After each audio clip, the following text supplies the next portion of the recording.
In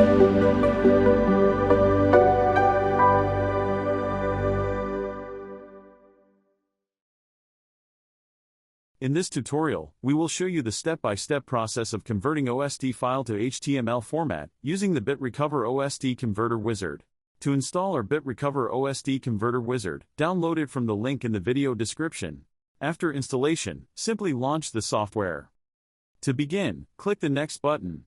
Here, users will see Convert Configured OST Mailbox Data option to automatically load OST mail data.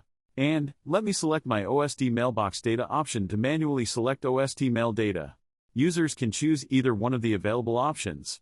Click Next. Check on checkbox to select the folder that you want to export.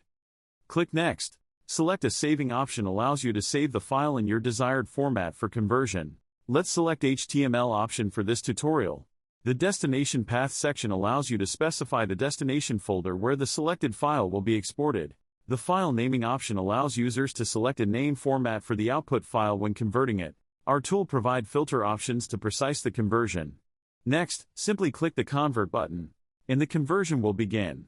Once the conversion is completed, you'll receive a notification indicating that you have successfully converted OST files.